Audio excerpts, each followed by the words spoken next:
आज की क्लास में हम मूलों एवं गुणांकों में संबंधों के बारे में जानेंगे। किसी समीकरण के गुणांकों और मूलों में क्या संबंध होता है, ध्यान देंगे। यहाँ पर समीकरण ax की पावर n प्लस bx की power n minus 1 plus cx की power n minus 2 plus up to plus के मूल माना x1 x2 x3 up to xn है। n घात का समीकरण है, यहाँ पर n ही मूल होंगे। इसके समीकरण के अंतर्गत जिस पद की घात सबसे अधिक होती है, समीकरण की घात उतनी ही होती है, अर्थात सबसे बड़े पद की घात ही समीकरण की घात होती है। n घात का समीकरण है तो इसके मूलों की संख्या भी n ही होगी। तो हमने मान लिया है समीकरण के मूल x1 x2 x3 up to xn है। तब हम देखना चाहते हैं मूलों एवं पदों के गुणांकों में क्या संबंध है। पदों के गुणांक यहाँ पर a b c up to k कोई भी वास्तविक संख्याएं हो सकते हैं। घात यहाँ पर n माइनस 2 घटते हुए कहां तक जाएगी, x की पावर, ये अचर पद हो गया आपका, x की पावर n से घटते हुए 0 तक जाएगी। तो ये x की पावर 0 का गुणांक कह सकते हैं अचर पद को। तो r मूल गुणन में रखते हुए योगफल जो प्राप्त होता है -1 की पावर r x की पावर n माइनस r का गुणांक अपॉन x की पावर n का गुणांक। तो यहाँ इस बात को समझ लेना आवश्यक है, r मूल गुणन में रखते हुए से क्या आशय है। r मूल गुणन में रखने से मतलब है आपने एक एक मूल लेकर के योगफल प्राप्त किया है, अथवा दो दो मूल गुणन में रखते हुए योगफल प्राप्त किया है। r की वैल्यू जब आप 1 ले रहे हो तब देखिए एक एक मूल लेकर के आप योगफल कर रहे हो, तब -1 की पावर r के स्थान पर क्या लगाओगे, एक एक मूल लिया है योगफल में तो 1 लगाएंगे। x की पावर n की वैल्यू द्विघात समीकरण है 2 होगी, 2 माइनस 1 का गुणांक x की पावर 2 का गुणांक, n सबसे बड़ी घात है, द्विघात समीकरण है। तब हम देखते हैं -1 की पावर कोई भी ओपन करोगे संख्यात्मक मान अपरिवर्तित रहेगा, केवल चिन्ह निर्धारण करेगा यह पद। -1 की पावर 1 विषम घात, माइनस खुलेगी, x की पावर क्या रह जाती है यहाँ पर 1 का गुणांक, x की पावर 1 का गुणांक देखिए क्या है यहाँ पर b, minus b x square का गुणांक a, अर्थात दोनों मूलों का योगफल -b अपॉन a फाइंड होता है। तथा आप दो मूल गुणन में लोगे तो आपके पास केवल एक ही तरीका है, क्योंकि केवल दो ही मूल है यहाँ पर।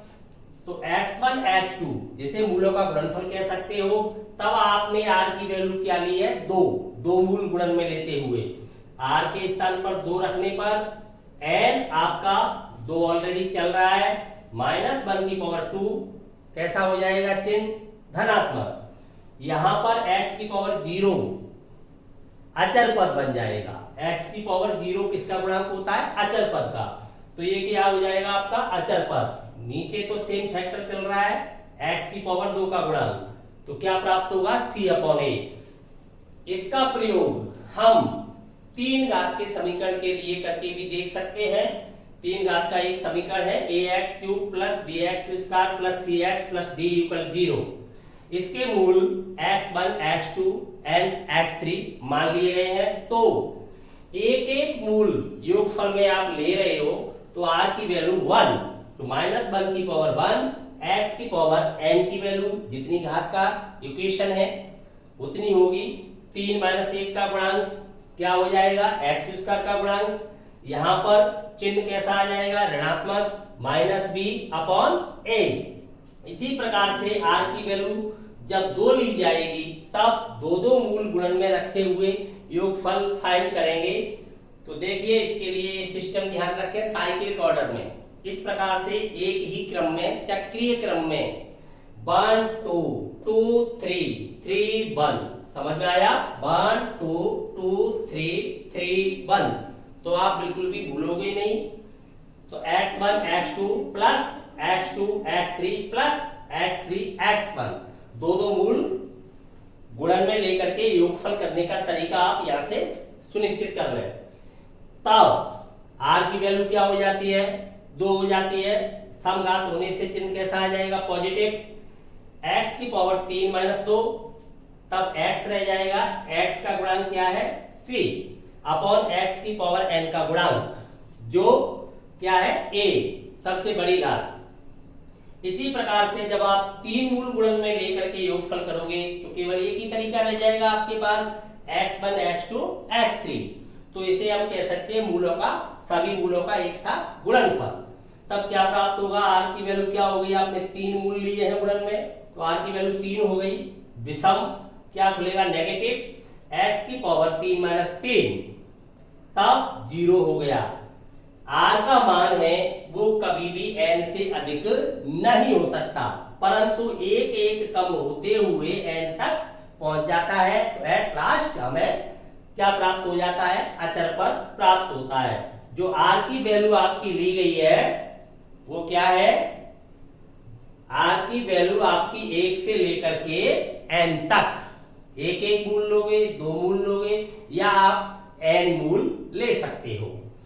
तब तीनों मूलों का एक साथ गुणनफल क्या प्राप्त हो जाता है, माइनस अचर पद अपॉन x की पावर n का गुणांक, अर्थात -d/a।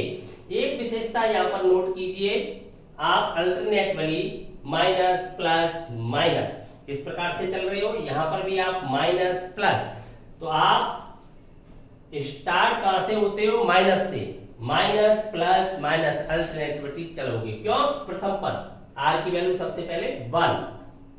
क्लियर, ये सिस्टम आपकी समझ में आ गया। तो इस सूत्र के द्वारा हम किसी भी, चाहे n की वैल्यू यहाँ पर कुछ भी प्राप्त हो, कितनी भी घात का आपको इक्वेशन दिया गया हो, उस इक्वेशन के मूलों एवं गुणांकों में संबंध प्राप्त कर सकते हो। समझ में आया, कोई शक? अगर आपको किसी भी प्रकार का कोई डाउट है तो कमेंट करके बता सकते हो, आगे कोशिश करेंगे। मिलते हैं अगली क्लास में।